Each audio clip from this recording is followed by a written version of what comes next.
Welcome back to another edition of that Stay Off My Grass podcast. It's your boy Jeremiah back again to talk Laker basketball. Today I'm going to be talking about where the Lakers stand, will the Lakers make the playoffs, and just our season evaluation up until the All-Star break.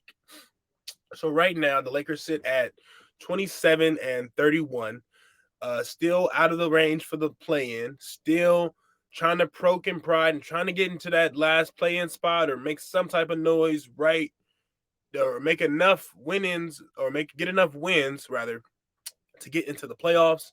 Yeah, like I said, they stand at 27 and 32, a game and a half behind the Trailblazers, and they are still, let's look at that, about 4.5 out of that sixth spot, 5.5 out of that five spot, which we really probably won't get.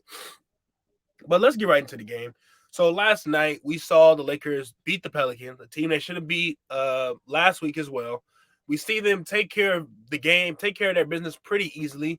I would have loved to see them run away with the game last night, just run away. Even though they did down the stretch, I would have loved to see them run away with the game in the first quarter. They almost scored 40 points, and it just looked like a new team out there. Everything just looks different. Like we had a complete overhaul from the starting lineup to the bench rotations, and just everything looks different. Who we going to, who's handling the ball, everything just looks different, especially with D'Lo out there. And when we get AD returning into form, look, when we got AD looking good, the Lakers also look good as well. But like I said, they took care of their business last night against the Pelicans, which they should have done before. But it's good to see them win, especially with teams we are fighting for, jockeying for a position in that final playoff spot. So I'm just glad we were able to take care of them and do that. But moving forward, the Lakers, we all know this, it's a fact. The Lakers are going to have to go on an extreme run at right now at the end of the season, or not even, it's pretty much the end of the season, 23 games left to go. The Lakers gonna have to pull together a string of wins. They cannot lose a lot of games or any games in a row like they did before when they lose three in a row against those teams. The Lakers absolutely have to take advantage of the new roster, and they have to go out there and just win games. It don't matter. It doesn't matter how they get it done, but they need to win games. They cannot lose any games, especially since they have a lot of Western Conference opponents coming up. Man, just in the schedule. Let's see what they got coming up. We have after the All-Star break. First game after the All-Star break is against Golden State. Then we got the Mavericks, and we got the Grizzlies, Thunder, Timberwolves, Warriors, Grizzlies. And that is just our first 7 after the All-Star break. Our first 10 are against Western Conference opponents, with the other 2 being the Raptors and the Knicks. I mean, we would love to beat those teams, but as of where it stands right now, we need to beat teams in the West to get where we want to go. And that's pretty much that's just how it's gonna have to be. Lakers gonna have to come out of All-Star break kicking and screaming, ready to go, ready to win. So, like I said, especially against those teams, we got the Warriors, the Thunder, and the Pelicans coming up again. 2 teams or 3 teams rather, who we are fighting with for position those last few spots in the West. Like, it is serious business right now to really beat these teams. It was kind of crazy too, because if you look at the standings, maybe a couple weeks ago, we were right there with the Pelicans and right there with the Thunder, like almost same identical record. But since then, those teams have went on runs or pulled together a few games in a row to get them, a sort of an edge in playoff positioning. But I will say now, I think this is definitely a new look Laker team. 3 new guys on starting lineup. This is our 30th starting lineup we put together this season. Yes, 30. We have had 30 different starting lineups.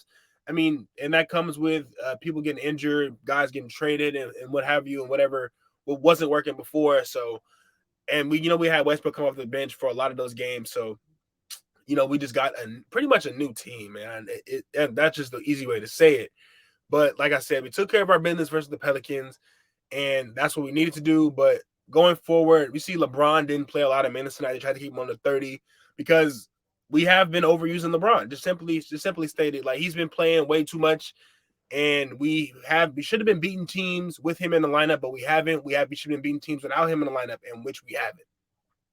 And when he comes back to games, we were putting so much pressure on him to go out there and win the games for us. And when in reality, it should come from the rest of the team. Of course, LeBron is an alpha dog, a superstar, whatever you want to call it. But basketball is a team sport, and you need your teammates to help you carry along, help you get those wins. So it was good to get production from everybody on the team last night, from guys 1 through. We had 12 different guys score last night.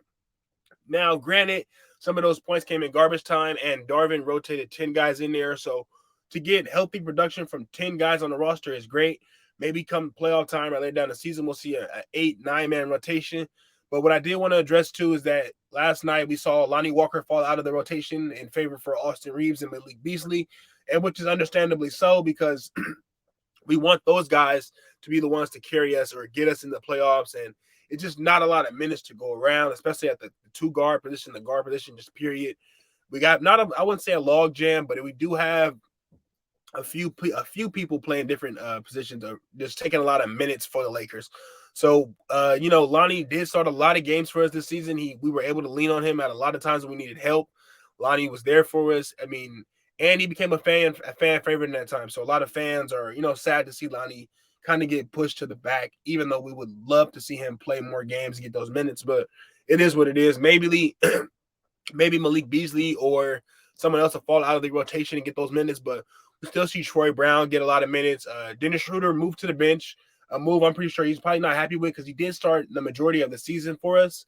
And just to see him relegated to a bench role now, but see him relegated to a bench role is not bad because we've seen Dennis Schroder win 6 Man of the Year awards in the past. And we know it doesn't take much for him to get his game going and get him scoring and doing other things on the court he needs to do. So I don't think really moving Dennis to the bench is a really bad idea.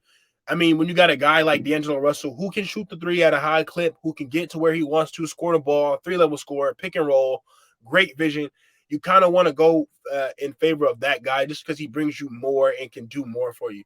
Not to take anything away from Dennis, but we got to move in it. Like, even though Dennis has been there for us for majority of the season, it hasn't seemed to work for us. We haven't been able to get a lot of wins, haven't been able to do much with Dennis in the lineup.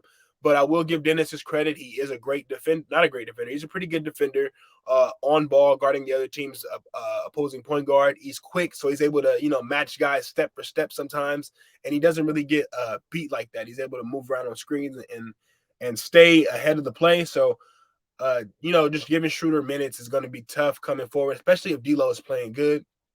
But I will say, I think the Lakers are going to miss the presence of a Thomas Bryant, who I feel like his scoring and his shooting was very efficient. He ran the floor, great pick and roll guy, and he just did a lot of things, right?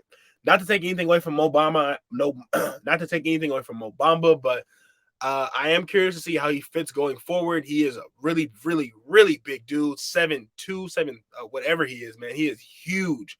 But I will say that he does give us a little more defensive versatility because he's just so big, he can cover a lot of ground. Something that Thomas Bryant really couldn't do for us on defense. He wasn't a great defender, but we traded that, and he didn't want to be here anymore. So I mean, it's only so much we can do. But the Lakers, up until the All-Star break, have not played well. So going forward to finish the rest of the season, this final stretch, the Lakers are going to have to play excellent. They're going to have to play flawless if they want to get into the play-in, and then they have to win a play-in game to get into the playoffs. So it's gonna be a tough road ahead for the Lakers, but I don't think it's nothing that they cannot accomplish. I do think that they'll be okay. They just got to win games. Like somebody asked me, like, what do the Lakers need now? Like they asked me this, once we traded everybody, do the Lakers need anybody else? And simply I said no. The Lakers just need to go out there and win games.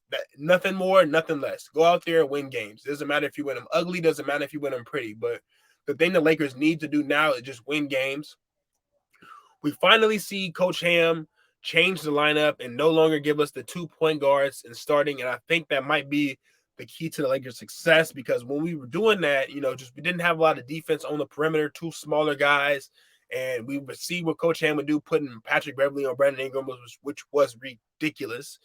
And we see a guy like Jared Vanderbilt on somebody like Ingram, and we're like, oh man, this just changes the game.